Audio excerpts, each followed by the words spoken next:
Hola, bienvenidas y bienvenidos. Estamos en un nuevo episodio de Micrófono Compartido. Hoy con un invitado muy especial. Es el periodista Carlos Fernando Chamorro, periodista nicaragüense que ha ejercido durante muchos años un periodismo independiente, profesional, crítico. Y en este momento pues se encuentra exiliado en Costa Rica debido a la situación en Nicaragua.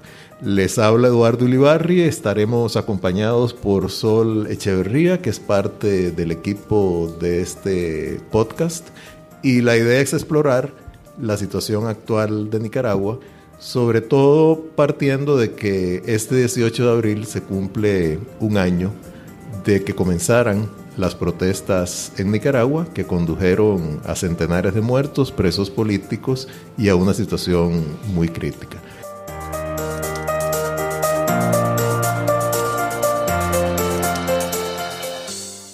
Querríamos comenzar, Carlos Fernando, solicitándote, si nos haces un pequeño recuento de lo que ha transcurrido desde entonces hasta ahora, para después explorar algunos aspectos más específicos. Gracias, Eduardo. Gracias, Sol, y a toda la audiencia de Micrófono Compartido. El 18 de abril del año pasado, en efecto, explotó sin aviso en Nicaragua una pequeña protesta que se convirtió en una rebelión nacional cívica, porque no es un movimiento armado, no tuvo inicialmente líderes definidos, no lo condujeron partidos políticos, explotó primero en la juventud universitaria, pero rápidamente se esparció en todo el país. El origen de esta protesta fue un rechazo a reformas de la seguridad social, pero yo creo que lo que regó como gasolina el fuego fue la represión. Nadie sabe qué hubiera pasado si la manera de reaccionar del régimen hubiera sido distinta. El hecho es que reaccionó con extrema violencia y eso marca todos estos 11 meses, un exceso de represión, de uso de la fuerza del Estado, ejecutado por la policía y por paramilitares. El balance que deja de esto, yo diría, Eduardo, son 3 crisis. La primera, la más grave, es una crisis profunda de derechos humanos. Hay más de 350 muertos, miles de heridos, más de 60,000 exiliados, y lo más grave de todo esto es que todos estos asesinados, estos crímenes están en la impunidad. Por el otro lado, hay más de 700 presos políticos, pero no son los que perpetraron esos crímenes. Los presos políticos son los que participaron en las protestas cívicas, que a final de cuentas estas protestas han tenido 3 banderas. Primero, la demanda de reformas electorales para ir a elecciones libres, y inseparable de eso, la demanda de renuncia del presidente Ortega y la vicepresidenta Murillo o de recorte de su periodo presidencial. Y la tercera bandera es la bandera de verdad y justicia sin impunidad. Eso sigue estando presente 11 años después. La crisis de derechos humanos conduce a una crisis política, se rompen, digamos, los diálogos en el país, se rompen las alianzas que existían. Y esa crisis política deriva en una crisis económica y social. Es decir, hoy Nicaragua está en una situación de postración económica con más de 500,000 de personas sin empleo, un proceso gravísimo de fuga de depósitos que pone en una situación muy riesgosa el sistema financiero si no se llega a un acuerdo político en un plazo corto. Son más de 11 meses ya de esta crisis. Y bueno, hay un intento, podría ser el último, de negociación para llegar a un acuerdo político y podríamos, si quieren, conversar sobre eso más adelante. Claro. Muchísimas gracias, don Carlos Fernando. Antes de esta crisis tan terrible, Nicaragua experimentó un periodo de estabilidad, ciertamente, ¿no? Creo que para nuestras audiencias sería interesante entender un poco qué explica esa transición de una estabilidad de varios años a una situación de represión como la que se vive en este momento. Sí, tal vez es importante explicar primero que el gobierno que promovió la estabilidad el gobierno de Daniel Ortega y Rosario Murillo, era desde entonces un gobierno autoritario, era una dictadura institucional que al llegar al poder en 2007 concentró todos los poderes del Estado, practicó fraudes electorales en 2008 en una elección municipal y posteriormente promovió una reelección inconstitucional del presidente y sin embargo promovió estabilidad económica. ¿Cómo lo hizo? Bueno, provocó una crisis de legitimidad política en 2008 y 2009, fue objeto de sanciones internacionales de Estados Unidos y de la Unión Europea y sin embargo Ortega tenía el apoyo económico de la cooperación venezolana que fue canalizada a través de medios privados y que explica en buena medida parte de la sobrevivencia y la fortaleza de este régimen en esta década. Pero el otro factor clave es una alianza del gobierno de Ortega, de ese gobierno autoritario, con el sector empresarial nicaragüense. Me refiero a las cámaras empresariales, a los medianos y a los grandes empresarios. Los términos de esta alianza se traducen en una especie de cogobierno. Ortega, autoritario, le cede al sector privado el cogobierno en los temas económicos y en la legislación de los temas económicos y se reserva el monopolio de la política. Eso fue lo que le dio estabilidad al país, una estabilidad aparente, no sostenible, que le trajo al país crecimiento económico, pero este pacto era a costa de democracia y a costa de transparencia. Mientras tanto hubo violación de derechos humanos, violación de la Constitución, abusos de poder, restricciones a la libertad de prensa, partidos políticos ilegalizados y se fueron cerrando todos los espacios políticos, pero existía este estado de normalidad y de estabilidad económica. Ese estado pues ya indudablemente está roto. Desde el 18 de abril del año pasado comenzó a desmoronarse en medio de esa gran violencia y de estas tres crisis que nos mencionaste al comienzo, una crisis de derechos humanos, crisis económica, crisis política. A eso se une una gran presión internacional. De hecho, hace poco el Consejo de Derechos Humanos de Naciones Unidas pues votó una resolución alertando sobre la crisis humanitaria y la crisis política de Nicaragua. El Parlamento Europeo ha solicitado también que se interpongan sanciones por parte de la Unión Europea a miembros del gobierno de Ortega. La OEA ha sido muy activa. En este contexto, comenzaron el 27 de febrero unas negociaciones o un diálogo entre la Alianza Cívica Multisectorial, representando a la oposición, y al gobierno. ¿Qué posibilidades existen, dados los signos que ha habido hasta ahora, que no son muy claros, de que ahí se pueda alcanzar un arreglo que facilite o abre el camino para una transición democrática en Nicaragua? Mira, hay un estado, yo diría, de incertidumbre en relación a este proceso de diálogo que hace difícil una respuesta. Sin embargo, el contexto que acabas de describir, al que yo agregaría la presión del gobierno de Estados Unidos, de la administración Trump directamente, que aprobó 2 leyes para sancionar a Nicaragua, una orden ejecutiva y la NICA Act, y sancionó a 6 individuos del más alto nivel del aparato político del gobierno del señor Ortega, incluyendo su esposa. Es decir, la señora Rosario Murillo, vicepresidente del país, está sancionada por una orden ejecutiva de Estados Unidos y también hay sanciones que a través de la NICA Act podrían afectar desembolsos de organismos multilaterales de crédito como el Banco Mundial y el BID. Ortega está bajo una enorme presión internacional, impuso en el país un estado de sitio de facto y sin embargo al final acepta ir a un diálogo. Y cuando él va a este diálogo, la percepción que hay es que está ganando tiempo, pero por el otro lado la presión de la Organización de Estados Americanos que le dice: nosotros podemos ser garantes de ese diálogo solo si se libera a los presos políticos. Es decir, ha existido un poco la percepción de que Ortega tiene 700 presos para canjearlos por algo y que tiene un país bajo una especie de estado de sitio para poco a poco ir soltando algunos espacios de libertad. Pero se supone que el diálogo debería ser para la democratización de Nicaragua. Exacto. Y por el otro lado para establecer justicia sin impunidad. ¿Dónde está el diálogo hoy? hay un acuerdo en el cual Ortega se comprometió a liberar en 90 días a todos los presos políticos. Eso, Eduardo, es volver antes del 18 de abril. Sí. Antes del 18 de abril no habían presos políticos, pero ahora hay 350 muertos y el diálogo no ha tocado el tema de la justicia, no ha tocado ese tema de la impunidad y esa crisis de derechos humanos que hablamos antes, que es la de mayor gravedad. Hoy en el diálogo se está discutiendo el tema de la restitución de las libertades públicas. En Nicaragua no hay libertad de prensa, no hay libertad de expresión, no hay libertad de movilización y de reunión.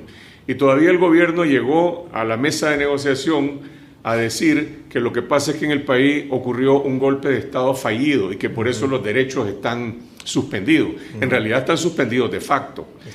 ¿Qué va a salir de la negociación el día de hoy? No está claro. Posiblemente no van a llegar a un acuerdo y se tomarán más tiempo. Y posteriormente tendrían que discutir el tema de la reforma electoral y el anticipo de elecciones. Y por último, el tema de la justicia y la no impunidad. Aquí el debate que está planteado en Nicaragua es el siguiente. Esta es una negociación asimétrica en la cual el gobierno tiene presos como rehenes y por el otro lado tiene el país bajo un estado de represión. Y los que están en la mesa de negociación no pueden salir a las calles, no pueden presionar. De alguna manera eso determina el posible resultado de la negociación. ¿Qué concesiones va a hacer Ortega a la comunidad internacional y a los nicaragüenses para facilitar esa salida? Yo me temo que podamos tener un mal arreglo.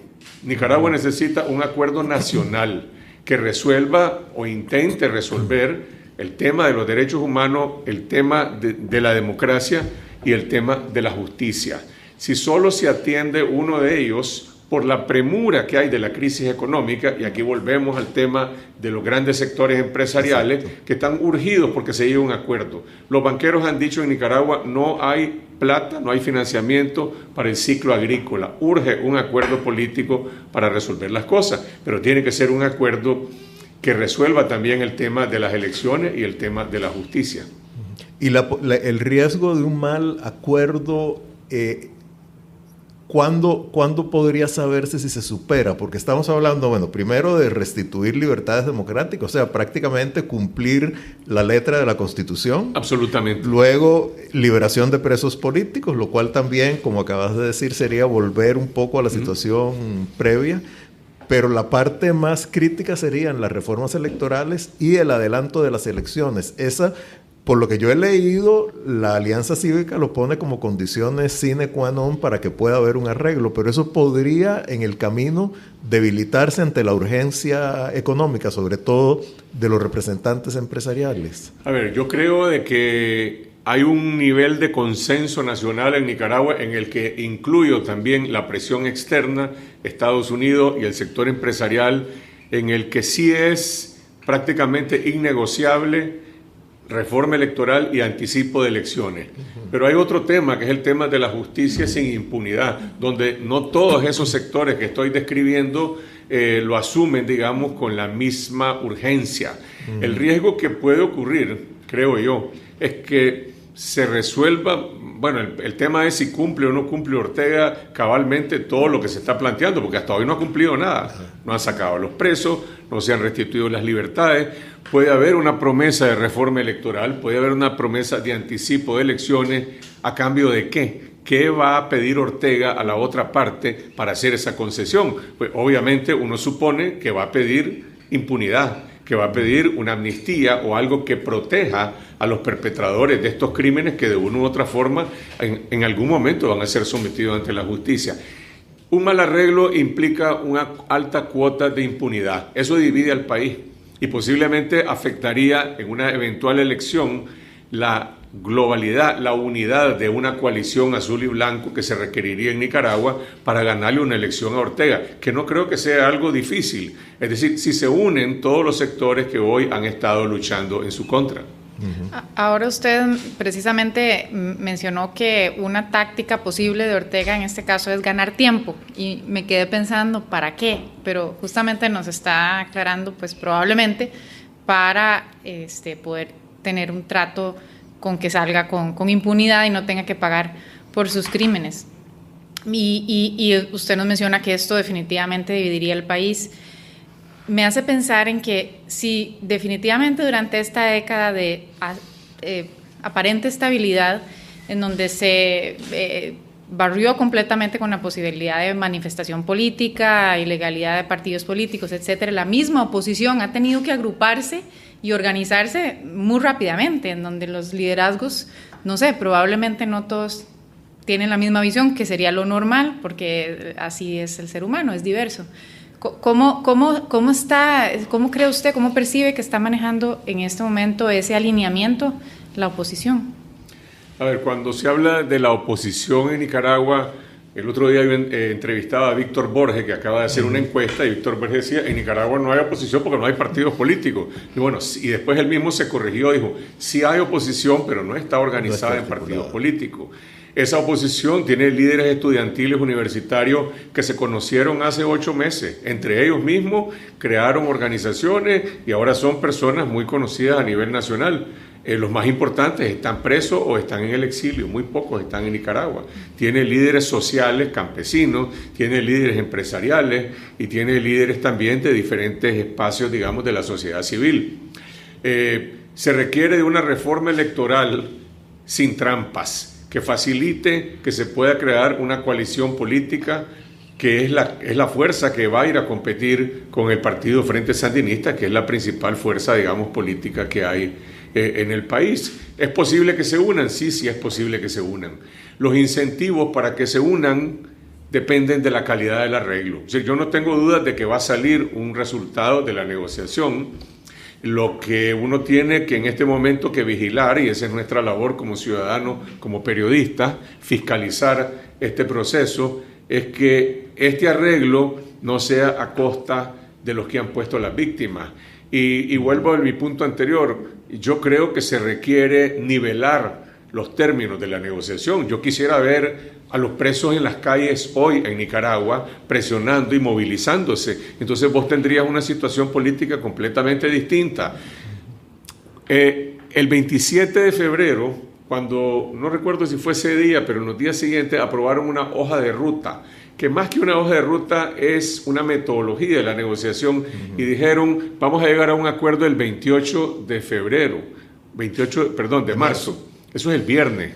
Sí, es imposible. Eso es imposible, pero hay una presión de que salga rápido el acuerdo, en una semana, en 10 días.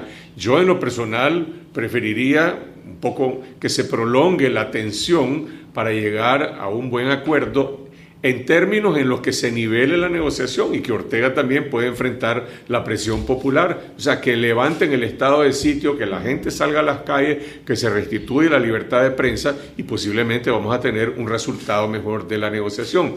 Y otro punto, la comunidad internacional asume una actitud de esperar y ver. Veamos qué pasa en la negociación.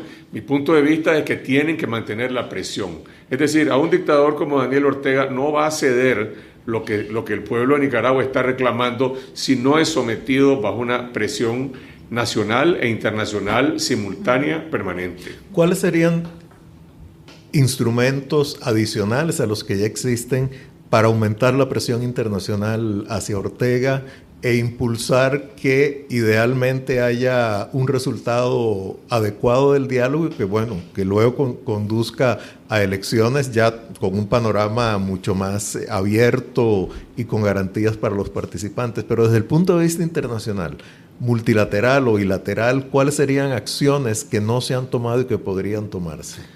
Por ejemplo, condicionar de manera unánime toda la comunidad internacional que regresen a Nicaragua las comisiones internacionales de derechos humanos que Ortega expulsó.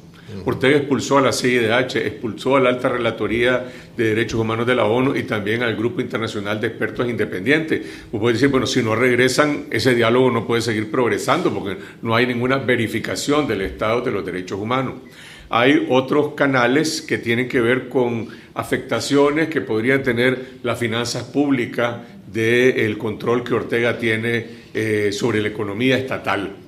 Él sigue teniendo control para pagar la planilla del sector público, la tarifa de bus, el subsidio de energía, que son elementos cruciales que mantienen unida a la base que todavía lo apoya, porque tal vez consideran que los otros no son una alternativa de poder. Y otro factor son las Fuerzas Armadas. Las Fuerzas Armadas no han participado de manera, digamos, directa en la represión, son cómplices porque ellos han permitido, y en contradicción con lo que dice la ley, que Ortega haya formado un ejército paralelo, que son las bandas paramilitares, están prohibidas por la ley. El ejército de Nicaragua es un ejército inversionista, que tenía inversiones con los grupos empresariales nacionales en la década anterior y también tiene inversiones en la bolsa de valores en Estados Unidos y en Europa. Bueno, presión económica al ejército puede inducir un comportamiento que el ejército también le ponga presión a Ortega para parar la represión. Dentro de esa compra de tiempo que aparentemente Ortega está tratando de hacer, ¿le estará apostando él a que haya una división dentro de la alianza cívica y que eso en gran medida, bueno, conduzca a un escenario muy negativo de que se divide la oposición, que la presión sea muy leve y él pueda salirse con las suyas, por lo menos en cuanto a impunidad, sino también con otras cosas, de quedarse en el poder incluso hasta el 2021? Mira, Ortega es pragmático y actúa en función de cómo mide pues, los equilibrios, los balances, las correlaciones de fuerza. Si él cree que puede quedarse hasta el 2021, va a presionar a fondo para eso. Si él llega a la conclusión que le conviene a su partido y a su legado anticipar las elecciones, lo va a hacer. Que si a Ortega le interesa provocar una división en la oposición, definitivamente que sí. Nunca en estos... ¿Cuántos años tienen el poder? De 2007, 12 años en el poder. Nunca ha enfrentado una mayoría política tan cohesionada como esta. Esto no es el partido de Arnoldo Alemán, este no es el partido de Eduardo Montealegre. Esto es una Nicaragua que se define así, azul y blanco, donde hay multiclasistas, diferentes sectores, que no se han sometido y que siguen resistiendo incluso los presos que están en las cárceles. Esta es una oposición que le arrebató las calles a Ortega y que representa la principal amenaza contra él. Definitivamente que dividirla, no la ha podido comprar, pero sí la puede dividir como resultado de los términos de la negociación. Parece que el factor económico además es otro que le daría ahí una cierta ventaja en el sentido de la presión que puede ejercer esta crisis que se avecina y que puede entonces desestabilizar mucho a esta gran coalición y desestabilizar un poco la negociación como tal. Mira, la situación económica es precaria.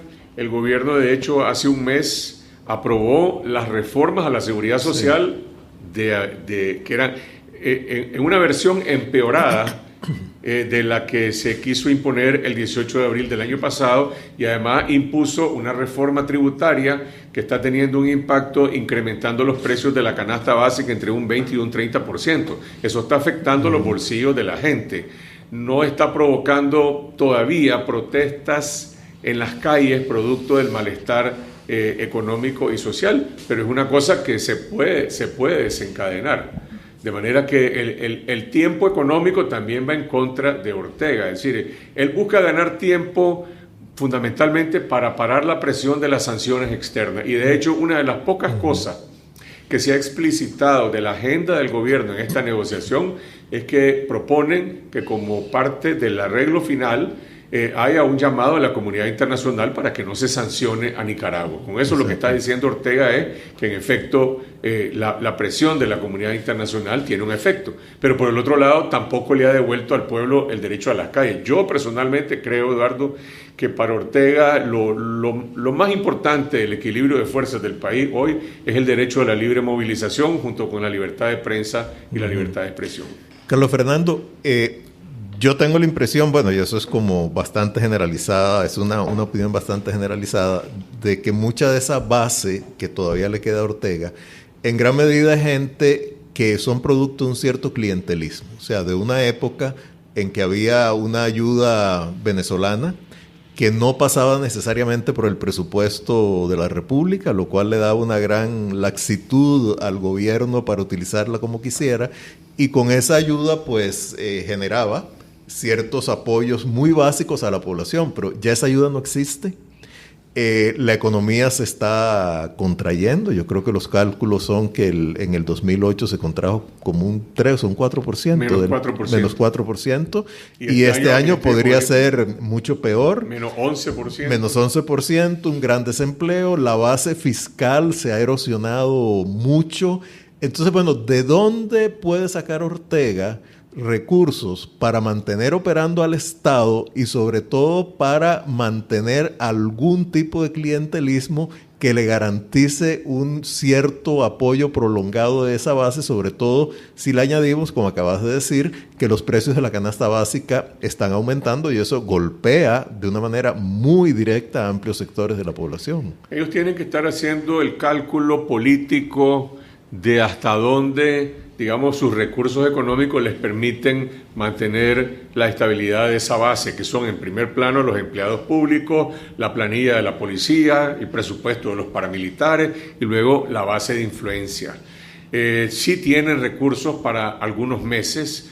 Nadie sabe qué puede pasar si el sistema financiero colapsa. Hay muchos imponderables en la situación, digamos, de una economía que está bajo esta situación, pero vamos a ver, para hacer una diferencia, en Nicaragua no hay un caos como el que existe en Venezuela. Exacto. Hoy, en materia de abastecimiento de alimentos y de medicinas, todavía puede llegarse a una situación como esa si la situación se deteriora más. Entonces, hablar de cuánto tiempo es difícil, pero sí están cubiertos por lo menos varios meses de este año. Y eso yo creo que es algo de que ellos lo están tomando en cuenta. Parece que entonces la posibilidad de lograr un acuerdo que reúna la reforma electoral con elecciones anticipadas en una buena forma y que de alguna manera pongan un balance correcto, un ganar-ganar de las partes, sin que sea un exceso de concesión en el factor de la justicia y derechos humanos, que es tan importante, es como la vía positiva, la vía posible. Es decir, podríamos pensar en que, vuelvo al tema de que si es un mal arreglo o un verdadero acuerdo nacional. Yo creo que Ortega está dispuesto a hacer concesiones para preservar una cuota de poder importante hoy y a futuro. Y vamos a ver por qué me preocupa a mí el tema del mal arreglo, no solamente por el impacto que puede tener al dividir esta coalición que iría a una elección y que con seguridad le ganaría Ortega. Es por el futuro. Pensemos en una Nicaragua post-Ortega, en una Nicaragua post-Ortega con los grupos paramilitares todavía, digamos, preservados por ellos, con el nivel de control que tienen sobre el aparato del Estado, con las dificultades de poder hacer una reforma profunda. Yo creo que Nicaragua puede volver a ser un país ingobernable. El problema no es ganarle la presidencia a Ortega, no es que deje el poder ejecutivo, es que esa estructura represiva, esa estructura de corrupción se reduzca, desaparezca, se minimice o se pueda realmente neutralizar. Y eso no lo puedes lograr si no se obtiene un mandato político electoral verdaderamente masivo para hacer cambios profundos, para hacer una reforma constitucional. Hay que cambiar la policía, hay que cambiar la fiscalía, hay que reformar la justicia. Ya no se diga, pues, transformar también el poder legislativo y la Contraloría de la República. Y después de eso, crear partidos políticos. Entonces, las tareas post-Ortega son monumentales. Y por eso, de eso depende, creo yo, la posibilidad de hacer un cambio que le dé estabilidad al país depende de la naturaleza de este arreglo.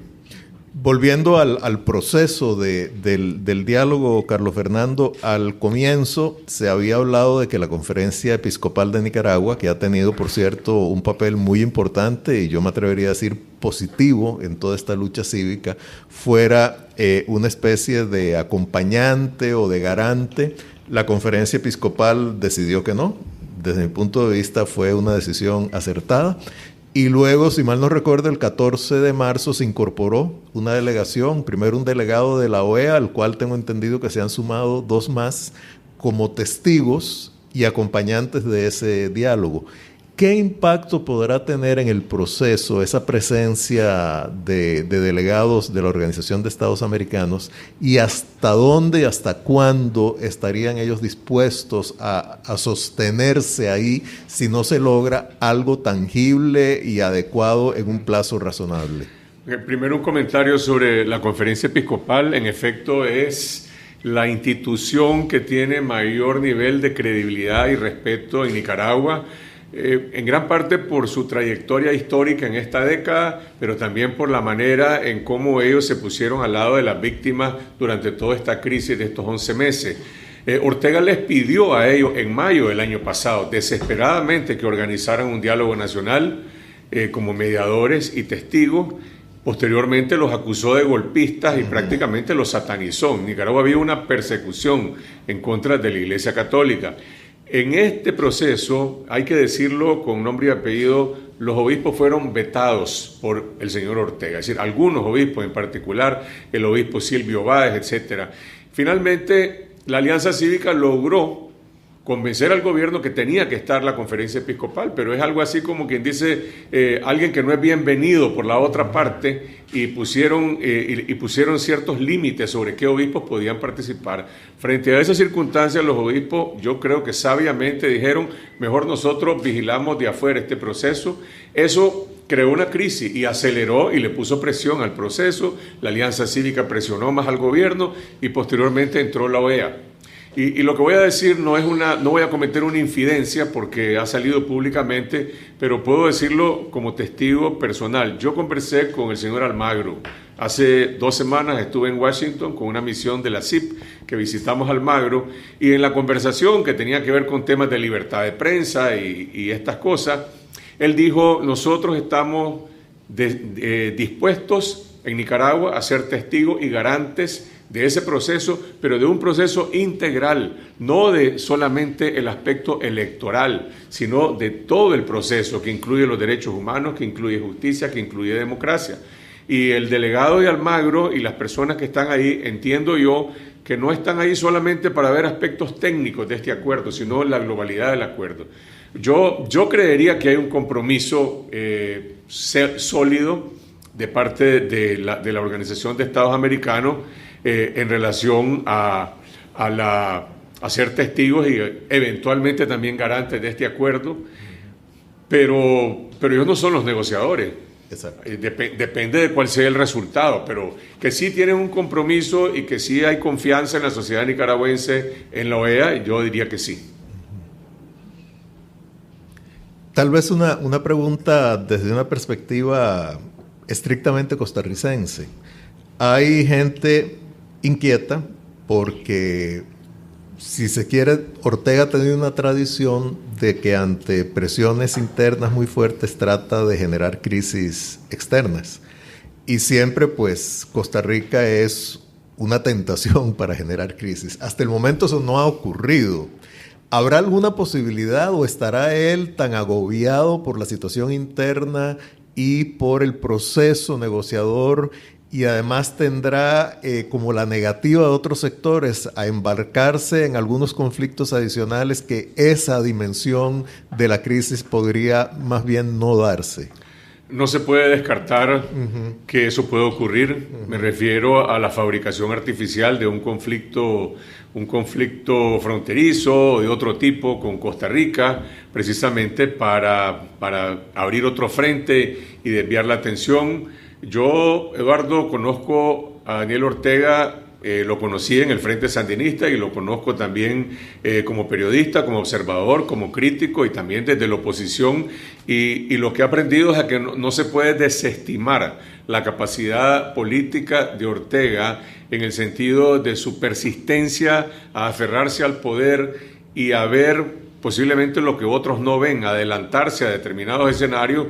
Tal vez Ortega no tendrá una inteligencia intelectual como usualmente uno trata de apreciar en los estadistas, pero es un animal político que no tiene escrúpulos y que es capaz de fabricar cualquier tipo de situaciones. Vos decías, ¿estará demasiado agobiado por esta situación que no le permite eso? Puede ser, pero creo que no se puede descartar. Carlos Fernando, tal vez un último punto, no sé si Sol ahora quiere también plantear algún otro elemento, es yendo un poco al papel de la prensa. O sea, Ortega ha sido de una manera sistemática, se ha ensañado con los medios independientes. Bueno, tu caso es un reflejo de eso. El hecho de que hayas tenido que salir al exilio, de que tu canal, bueno, no canal, tu operación de televisión y de prensa en general fuera asediada y asaltada por el régimen. Ayer salió una edición del periódico La Prensa en celeste, en cian, porque no tienen tinta y han dicho que se les están agotando incluso los suministros de papel. El caso del canal 100% Noticias y los periodistas que ahí trabajaron. En fin, ha habido una campaña sistemática en contra de los medios de comunicación. Pero sin embargo, está abierto el diálogo. Esto no suena un poco como incongruente, que por un lado hay un diálogo y por otro él persista en la represión de los medios independientes, persista en ese virtual estado de sitio al que te has referido? Entonces como que las señales son muy contradictorias realmente. Es completamente incongruente y es el reflejo de una negociación que tiene una total asimetría política, no es un diálogo en igualdad de condiciones. Es decir, antes de este diálogo siempre se dijo, la liberación de los presos no es un tema de negociación, es un requisito, igual el restablecimiento de las libertades, pero al final el tiempo pasó y ahora resulta que están negociando esa clase de temas. Yo conocí por parte de los negociadores, me dijeron, bueno, hablamos de marchas, hablamos del derecho a marchar, hablamos de libertad de prensa, hablamos del caso de los medios que están siendo confiscados de facto, hablamos de las asociaciones sin fines de lucro que les despojaron de su personería jurídica, pero no debería simplemente esto restablecerse porque son derechos constitucionales, pero es que están negociando con una dictadura que tiene una cuota de poder que no le está cediendo. Y a pesar de todo eso, yo diría que en Nicaragua la prensa independiente, esa edición de la prensa simbólica que se le está agotando la tinta, los medios que están transmitiendo a través de las redes sociales y los grupos también de periodistas de diferentes medios, diferentes canales que siguen transmitiendo en Nicaragua y en el exilio, siguen siendo una llama importante de libertad. Es decir, yo creo que la prensa nicaragüense es uno de los pilares fundamentales de esta resistencia que a pesar de todo esto le da esperanza a la gente, le da esperanza de que pueden venir días mejores y que puede venir un cambio.